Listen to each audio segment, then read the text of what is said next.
Toasters, toast, toast. Toasters, toast, toast.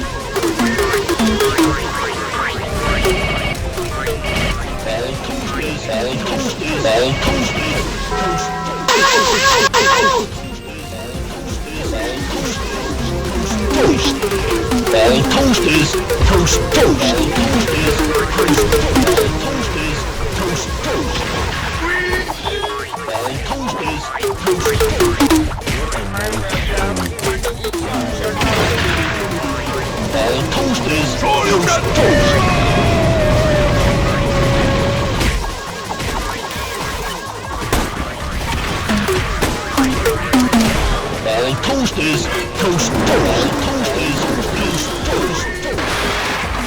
Toasters, toast, toast.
Before this video begins, I'd like to say that this is a very detailed guide, and for the best chance of getting Race V4, it's best that you pay attention to every detail I mention in the video. Enjoy! The first step for awakening your race is to defeat the Rip Indra boss. To summon him, you'll first need a God's Chalice. Go to the castle on the sea and talk to the Elite Hunter NPC who will give you a quest to kill an elite pirate. These guys spawn every 10 minutes, so you can either wait or server hop until you find a server with an available quest. For a full guide on elite pirates, check out the Yama tutorial I made in the description after this video. The chalice has around a 2% chance of dropping after killing an elite pirate. When you get the chalice, try not to die and activate all 3 of the legendary Haki buttons located around the castle on the sea like this. If you don't have all 3 colors, you can get your friend or someone who has the legendary Haki colors to help you activate them.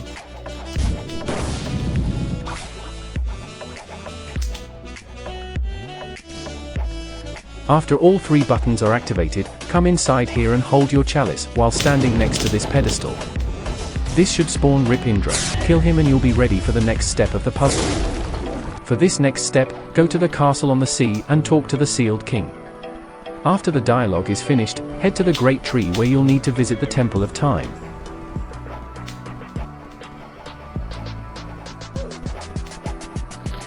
When you're at the bottom, use your flight ability or skills to get close to the top, then use your sky jump to reach the top. Talk to the mysterious force and you will be teleported to the Temple of Time. You don't have to do anything here, so just reset character or press the home button. After this, talk to the sealed king again and read the dialogue if you want. This will begin your quest for awakening your race. Next, you'll need 10 conjured cocoa and yet another god's chalice to craft the candy chalice. I highly suggest that you do this in a private server to prevent other players or hackers from auto-spawning Cake Prince. To get conjured cocoa, I recommend you to use the Buddha fruit to kill the enemies in this area. Once you have gathered the cocoa and chalice, come over here where the sweet crafter is located. Talk to her, and she will make a candy chalice for you. After that, head over here and talk to Drip Mama, who will get you to kill 500 enemies in the Cake Land area. After you have defeated enough enemies, talk to her again while holding the cake chalice to spawn Do King. This boss is very strong, so I suggest you get some friends to help you with killing him.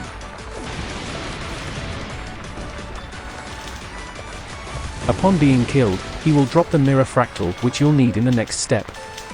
Now here comes the hardest part of the puzzle, which is finding Mirage Island during a full moon. To find a full moon, you can either wait in a private server for 50 minutes or you can do a simple trick by turning your graphics quality to the minimum, and going to the top of the safe zone in Castle on the Sea. By looking down during the day, you can see which phase the moon is currently in or about to go in. Using this trick, we are looking for when the moon is in full state or a waning gibbous, but preferably the waning gibbous, since this gives us enough time to look around for Mirage Island without the full moon ending. Once you find a server with a moon we can use, sail around the sea with a fast boat. I recommend you go around the outskirts of all the islands like this, since I have spawned it many times doing this. Another option would be to sit idle in between the Sea of Treats and Floating Turtle Island, as I have also spawned Mirage multiple times in this area.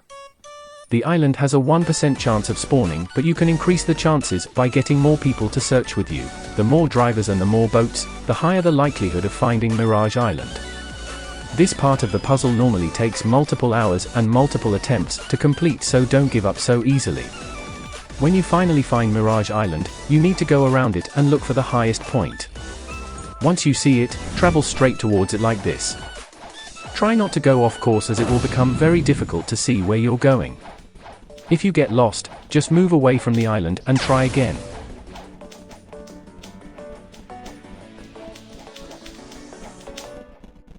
Once you've reached the top, wait for the full moon to come around and stare at it for a few seconds. If you did everything correctly, the moon should start to glow and a message will appear saying, "Your mirror fractal has resonated with the moon." If this doesn't happen, it is either because you haven't evolved your race to V3 or you've missed out on one of the previous steps. Go over all the steps again and make sure you haven't missed a single step. After this, go around Mirage Island and search for a blue gear. If you want, you can turn on fast mode, which can make it easier to see, but it stops the gear from glowing. You should have around 5 to 10 minutes to find the gear, but if you don't, that's okay, you can try again and again until finally, you find it. After you find the gear, head to the very top of the great tree. Here, you'll find the mysterious Force NPC who will teleport you to the Temple of Time. Around this corner, is the lever that you can now pull to enter the trial room. In this area, you'll find a passage leading to all the rooms for all 6 of the races, including Human, Shark, Angel, Mink, Ghoul, and Cyborg. To begin a race awakening trial, you must first find a server with a full moon. Once you do, go back to the Temple of Time and gather 2 more people who have different races and can pull the lever. During the full moon, go to your respective trial rooms and activate your race abilities at the same time by pressing the T key. A message should appear saying that the trials are beginning and the doors will open. Step inside and you will be teleported to your trial. You have 1 minute to complete your trial